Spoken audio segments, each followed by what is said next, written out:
what we find is even if we're in an area where we've had stores for now 20 years, there's still a ton of people who have no idea we're even there, which is crazy. It's crazy. I mean, it's exciting and infuriating, right? You couldn't have said it better. Yeah. We've been in business for 16 years, and there's people in Spring Valley that still have no idea that there's a barbecue brand right down the street, like literally the only family restaurant.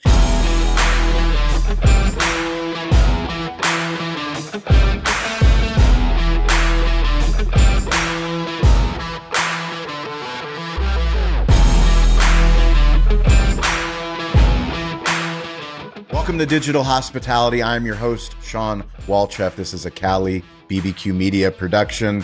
We believe that every business needs to be digital first, especially brick and mortar businesses. We also believe that every business is in the hospitality business, whether they know it or not. We started this crazy show 7 years ago, 2017, back when nobody was listening, no one cared, but we had a deep belief that if we use the internet, if we use podcasts, if we figured out YouTube, Instagram, all these different platforms, eventually we would build community. If you're new to this show, welcome. We bring on the best in the business, people that inspire us, people that we want to learn from. We bring on the best technology professionals, and we also bring on the best storytellers. Today we have Ric Gruber Jr. He is a lawyer. He is also the owner of Billy Bricks Pizza. You can find them at Billy Bricks HQ. You can find him on Instagram at Ric Gruber. I'm going to share a quick little story because Ric actually was on one of our unpublished episodes.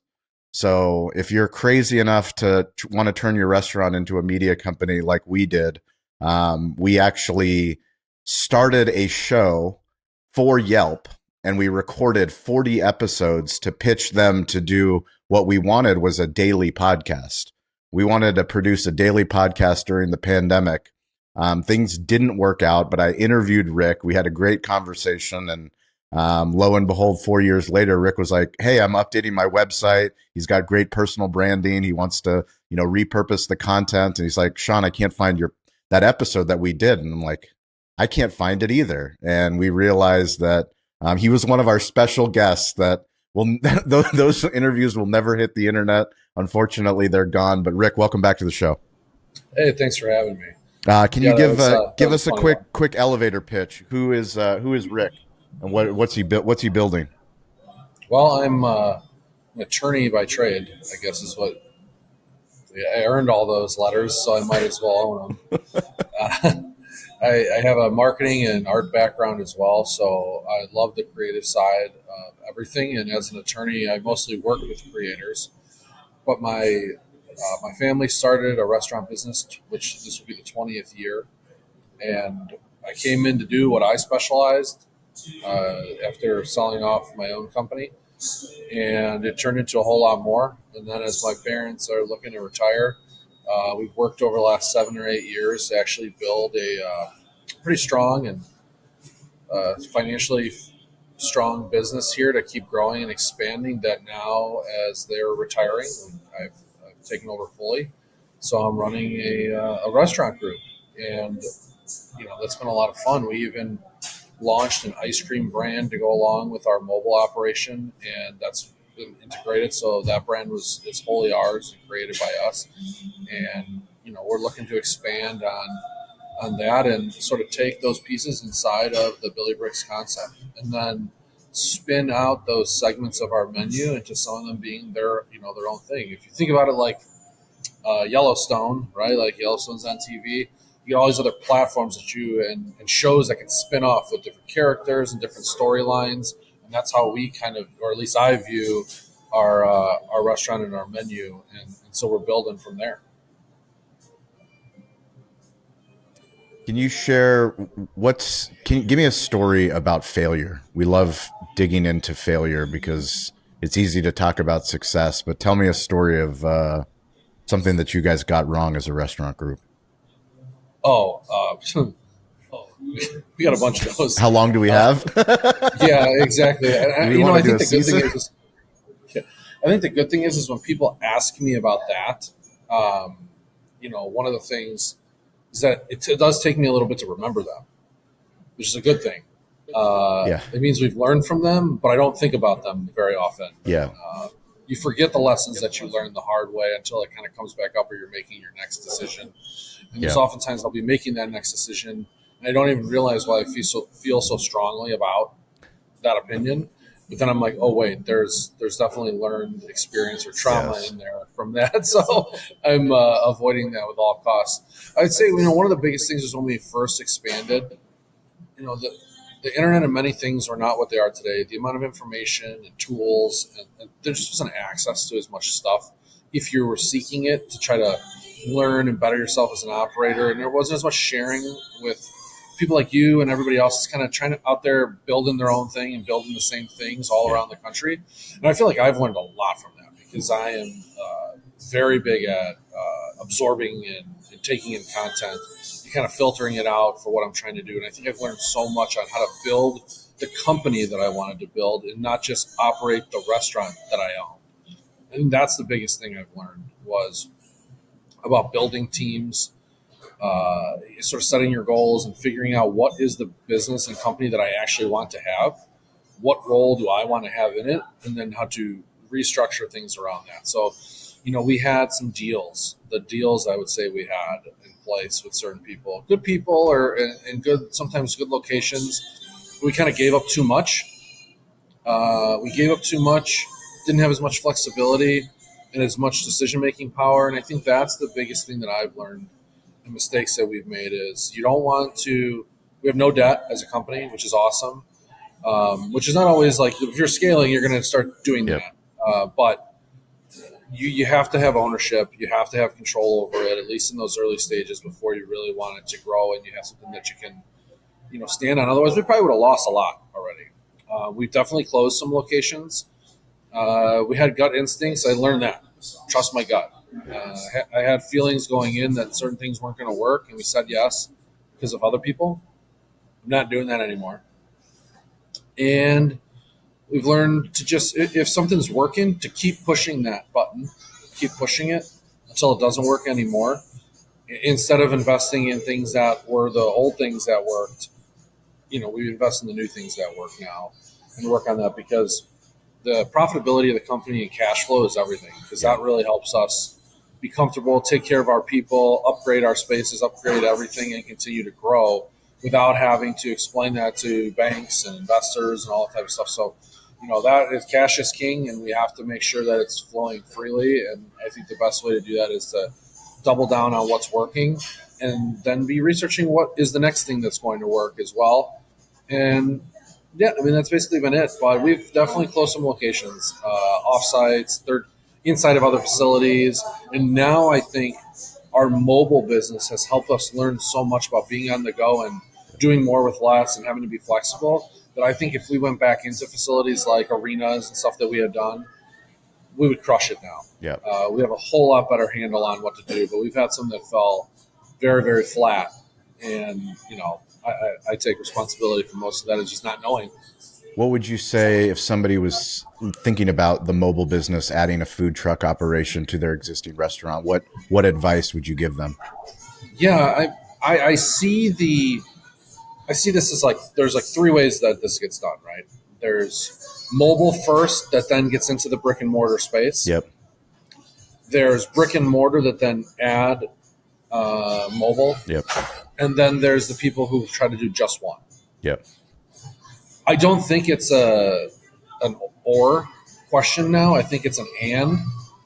And so I wouldn't suggest thinking that you're going to do just the standalone restaurant and never have to do any mobile or catering. I don't know how that would work. That's just my opinion. I think that's leaving so much money and opportunity and brand growth on the table. Mm-hmm. Because for all of us, I think the ideal situation is somebody in our shops eating the food served right out of our kitchens. Yep. That is the best experience with our product, not carry out, not delivery. So if you can bring your kitchen to people, you're giving them dinner and a show. And you're giving them the best experience with your product that they could possibly have. So even if it was just a break-even operation, which it's generally not, it's usually pretty high margin. Even if it was break-even, it's the best way for you to market your product if you have a terrific product and a great team. So I would say, the mobile only is definitely a way to enter and see if you got something and then grow it from there. And I know a lot of people who have done that. But if you get into mobile thinking that it's going to be an easier operation and you're just going to make money versus a brick and mortar, I think that is ill-advised. You're going to have to still have a commissary, a licensed kitchen. You still have to have a team. You have to build out employees. And it's really hard with the mobile being so, I guess, unpredictable of when you're going to be busy and when you're not going to be busy. So you have an issue with staffing. So if you have stores and you're building up terrific teams where they have consistent hours and operating, then you pull from those and you put your best of your best when you have these great events and they put on a show. It's extra money for them, big money. So I would do that. So my recommendation is, if you're thinking about doing mobile, have a plan for brick and mortar. And if you're a brick and mortar that doesn't have a mobile, I don't know what you're waiting for. I mean, the time is now. Established kitchens, established menus, established food costs, established brands, trained teams. It is easier than ever for you to then get into that better than anybody else. Tell me about vending. What advice do you have for people that are vending? So if you do it the way that I just recommended, then you don't have to get into that. Exactly. and that's one of the reasons why I say that, because I think that, again, is a really hard business, right? You're going out there and that's very hard business. Hitting the craps table and you're just hoping. Yep. And that's where you have even longer hours, tough conditions, and you don't even know what you're going to make. So when you're talking mobile and you're talking food trucks, you're talking catering on site. Like you're Correct. taking the truck and they're paying you before you go. 95% of what we do is built that way. Brilliant. We do have some strategic events and places that we go. Yep. Regularly. The towns that we're in are some terrific communities. So one thing that we do is, like, if there's festivals and all that type of stuff going on in those towns, and then in the parks and movie in the park and this and that, whether we make money or not is really not the question for us. Those are what we just call community events. And we're more excited just to be out and about, having a team that's there to do things that still work, that have never failed to work. The guerrilla marketing, which is to get your team out there, get them meeting the community, handing stuff out, giving them clawbacks to get them to come into the restaurant. And what we find is even if we're in an area where we've had stores for now 20 years, there's still a ton of people who have no idea we're even there, which is crazy. It's crazy. I mean, it's exciting and infuriating, right? You couldn't have said it better. We've been in business for 16 years and there's people in Spring Valley that still have no idea that there's a barbecue brand right down the street. Like literally the only family restaurant in Spring Valley. Yeah. I know all about it. Yeah. It's one of those things. So that you get that feeling of, we're doing a lot, but we're not doing enough. There's still so many more people out there that we can reach and get to, which says there's so much more potential where we're at right now. That's exciting, because you're not as limited as it feels sometimes if you're just standing around in your shop. And that's one of the things that I've learned is, like, by working, and I know it's cliche, but things are cliches because they make sense and they work, and there's truth to them. And when I was like, if you're not working, you have to be working on your business and not always in your business. It's hard to do that when you're someone who wants to do everything, and not because you want, but not to be controlling, but just because you love it, right? Like, you started it because you loved that part of the business. Yeah. So it's really hard for me to not spend a day making pizzas, because that's where the passion is in the business. But it's a shifting of the mindset of saying I have to have as much passion for my brand as I do in doing the work of the business. And that's a hard part. But I think getting out there, you have even more effect, because there can only be one of us. Can you talk to the restaurant owner or business owner that's listening to this or watching this? Why does personal brand matter so much? Like, people say to you, "Hey, Rick, isn't it better to focus on Billy Brick's Pizza? Like, why do you have your own website? Why are you going on podcasts? Why are you doing media? Why are you doing your own Instagram?" Well, it's interesting. We have very few investors, and some of it is basically it's in our growth. It's not in our core of our business. That's where we all started. And I sat down and I said, "Hey, there's a terrific opportunity. One of our vending partners, because we are one of the largest buyers of their flour in North America, wants to sponsor me to join their team to compete in Rome, to go to Parma and compete in the World Pizza Championship." And this is stuff that I've always stayed away from, because I'm always like, I'm busy running a business, not playing pizza maker. Like, I'm not playing pretend. We're running an actual restaurant. And so it's like, but I know I'm, Yes. but I actually know that I'm missing something, because I wouldn't meet a lot of people. So I have to start doing more of that. I know, because that's the game right now, right? It's the Gary V day trading attention. So we have to do it. It's part of it. And I do enjoy it, but Yeah. I really like the business instead of all that. So they asked me, he goes, well, what good is that going to do us? And I'm like, if I have to explain that, we have, this is the issue, that is everything, because someone sees placed whatever in World Pizza Championships. Now all of a sudden, I sold 1 million pizzas this year, but now I mean something to people who don't know us. Correct. And it might draw someone in because they go, oh, they must have pretty good pizza if they won that, not knowing the in and outs of the actual business, where it's like, okay, they went to a trade show, they met this person, and somebody put a pin, I got a blue ribbon. So to me, that's what it's about. So, and I know that I've always been big on personal branding. When my kids are born, I bought all their domain names immediately. Awesome. I reserve their names on every platform because that's currency. Yeah. You don't want them that you control your name. I used to tell people as a lawyer, we would do a lot of the early stages with people like privacy and identity issues and like smearing. We were on the forefront of the revenge porn laws that were getting done because people were posting stuff. It was the Wild West. And so people go, well, what can I do? How do I get this negativity pushed down? And so very early I go, well, you can't always get it pushed down or removed. But what you can do is basically make it irrelevant by putting positive content out there and controlling the narrative on who you are. The other thing is that you want to have as many, not necessarily brands, but platforms built as possible as you can, because you're cross-utilizing a lot of the same content and stuff, but your audience is different. Completely different. Every digital playground is a completely different audience. Yeah, you don't know who you're going to connect with on each one. And I'm like, I don't want to reach out to everybody on the Billy Bricks account, like to Sean. Yeah. Because you and I are going to connect. Correct. And then when I'm posting, what you want to see from me on a daily basis is different than if you want to follow my brand. And I want to give you the option to follow me versus follow that. Because if I'm posting, hey, 2 for 22 Thursdays, like, you could care less. But if you and I get to know each other and I post a picture of my kids on the holidays, I'm like, Merry Christmas from us. We're just living the dream. I'm so happy, whatever. You're going to resonate that because you're going to be like, oh, man, my kids are a little bit older, but that was me 5 years ago, or my kids 3 years ago. And that's how you start to get to know me and know the people behind the brand. And it's like, but posting my Christmas card on the Billy Brick site makes no sense. Yeah. It also gives me a chance to, if I'm going nuts about a new regulation or something because my lawyer brain kicks in and I want to go off about it, I want nothing to do with no one cares about that that's following my pizzeria. Yeah. But I want to have that platform, and then that might lead me to more people. I know I have friends who are working in law firms all around the country, and they're like, oh, you guys do catering? You guys should come to our party. It has nothing to do with anything. I've never posted anything. I never marketed at them or anything, but it just keeps you in front of them. And I think the same way with, we have our ice cream, and people said, well, why don't you just sell ice cream? So because who wants to hear about ice cream from a pizzeria? So we created our own brand, and it gives it its own legs and its own identity. And Mujo, who you can see in the upper corner there, Joe has his own identity. And then it doesn't confuse a 20-year brand, and we're like making it into something that it's never been. Mujo is sold out of Billy Bricks. That's awesome. But we also have standalone ice cream trucks now that are just Mujos. That's awesome. And if I want to open a parlor somewhere in a warm weather climate where I don't want to sell pizza and I just want to sell ice cream, well, Mujo's is ready to go. And so I think that's the important part. And I've also, my brother's a restaurant and bar architect, and he's pretty popular around the country. I mean, he does a lot of really terrific places. We can't afford him.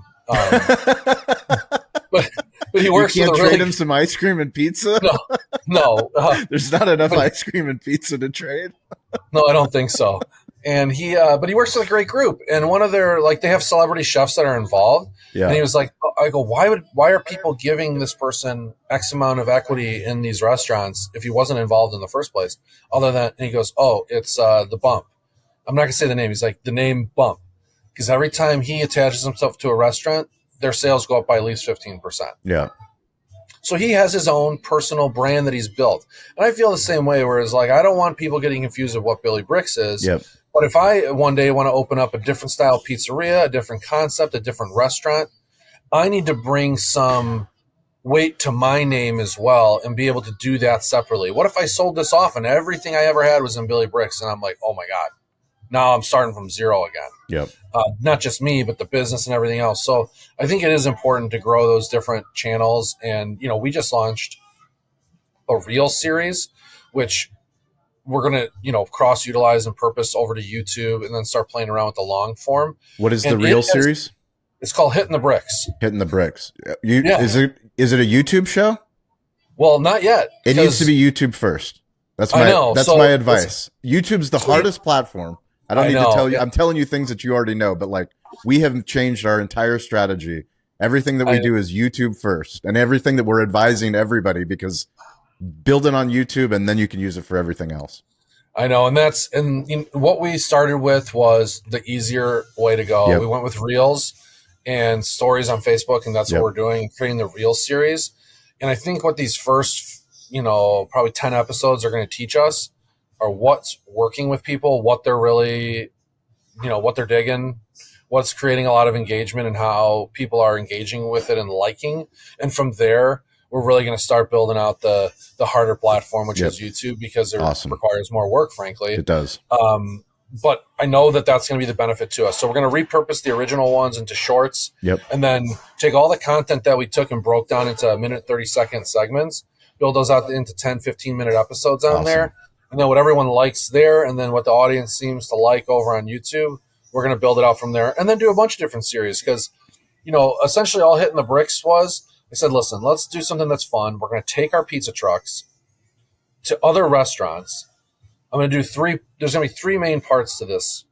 We're going to review their food, and whatever is like the most viral worthy piece of like food off their menu, I'm going to review it. Mm-hmm. The second piece is we're going to release a video of us going out to the truck together, the owner and I, and I'm going to take contents from that viral menu item and break it down and make a pizza out of it in our truck. Sweet. So now I'm marketing the brand, marketing our pizza trucks. I brought my kitchen to them. It's me and the owner. We're making a pizza, so we got fusion of the food. And so I was like, let's just see everything and see what people are really digging. And then the third part of it is just doing a quick interview with them. It's just talking shop between owners, between business operators, restaurant guys and gals, and just, shooting the shit. And what I found is people are really loving me reviewing their food. And I think part of that is that the owners of those businesses and their brand are more likely and into sharing that as well. It's out to their community because it's about them. So I'm like, okay, there's something to that. And then the third part, which is me interviewing them, they're also more willing to share, and people are really loving that. And I think LinkedIn is helping me amplify that content because people want to see business owners talking about their businesses. And that's really fun. And so I get to eat lunch. They get to eat lunch. My staff is eating lunch. We're all having a good time, and they're all getting to see my personality, which is, I'm just like a guy put in the comments, and I laughed. I'm like, oh, I feel like somebody finally gets me.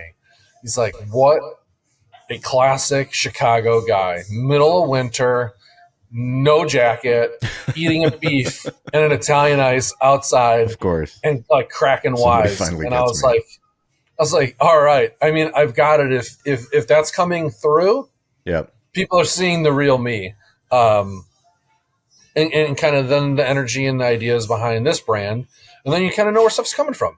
So that was the first one. We got another one. We're coming up with all these ideas now. People like you are giving me a shot of energy of being like, I got to do this because got to do it. Be the show, not the commercial. Everyone wants. People don't go to social media to be sold to. They want to be entertained or educated, and we can do a little bit of both, right? That's definitely it right now, for sure. And I know it's very I don't know the right word. Maybe you'll think of it, but there's no science behind a lot of what I'm doing. It's my instincts, and I'm a keen observer of my own behavior. Because I'm one of the bigger consumers of this. I think I'll be sitting there doing something, and I'm like, huh. And then I do it again, and then I do it again, and I go, there might be something to this. I think I know what I'm doing. I messaged my social media person the other day, and I said, hey, listen, shorten the videos, shorten the reels, elongate the captions. He's like, why would we do that?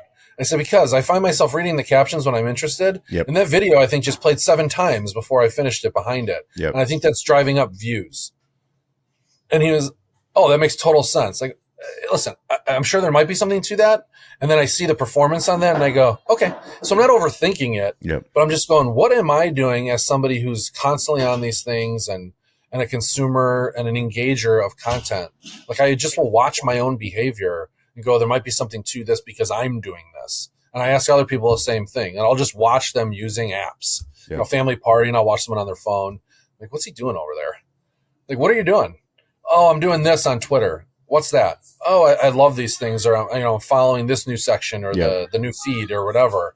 And so I'll just watch people as they engage with it. I think that's the best teacher, because people probably won't tell you the truth, but if you watch what they're doing, you can see it. So I didn't prepare you for this question, but I need to know, for Billy Bricks, for your restaurant group, I need the top 5 technology tools. So digital hospitality, the essence of this show. Give me the top 5 tech tools that you use at Billy Bricks. So right now, our POS system. Sorry, Toast. You don't need to apologize to Toast. I'm staring right at it as I'm going to say. We use Square. That's cool. So we utilize Square, and Square has a lot of tools built into it. Yep. And so that's a really important one, because our SMS and our email marketing with our loyalty is all tied together inside of one system. Mm-hmm. That is super helpful for us. And then they recently purchased GoParrot, which was our online ordering. Okay. So that stack is kind of merged now. So it took a lot of the decentralization of that away, which is terrific. So everyone's thinking about SMS, email marketing, customer communication, all that. Square has that all in their platform. Okay. So that's great. So I would say Square is our number one tool because we do the most things inside of it. Yep. Second, we use Canva. Okay. I know there are a lot of tools that do similar things that probably we're going to be looking at how do we simplify our tech stack to have it be more in one place. But I loved Canva very early on. It's very easy, and it makes our designers faster, and it makes the average Joe be able to take the templates that we create from, like, professionals are creating them, on our team. And then our regular old staff can make quick, simple edits to help with menu boards, catering menus, quick things on the fly. And so Canva is probably the second most utilized tool. Awesome. I would say third now is CapCut. Okay. Nice. We got Pro CapCut. Mm-hmm. You have the like $1,200 Adobe Premiere suite, and you utilize $9 of that $1,200, and that's what CapCut has come down to. And all the drag and drop, it just makes it, for a lay person who's not trained in how to use professional editing tools, it just makes it so damn simple. Yep. Are you ready to be Ridley Scott or Jerry Bruckheimer? Probably not, but you can produce pretty great content because your phone, which I would say is probably the next tool, is your phone. For sure. I know people love Androids because they probably do have better cameras and all that stuff, but I'm a Mac guy. Yeah. I just have everything Apple. So I'm definitely biased there as well. Shout out Apple. I have, your iPhone is such a powerful tool. Yes. It's an incredible piece of equipment. And so I would say our Mac products are, is a real hardware side of the technology. And then lastly, I'm just thinking, what else do I log into?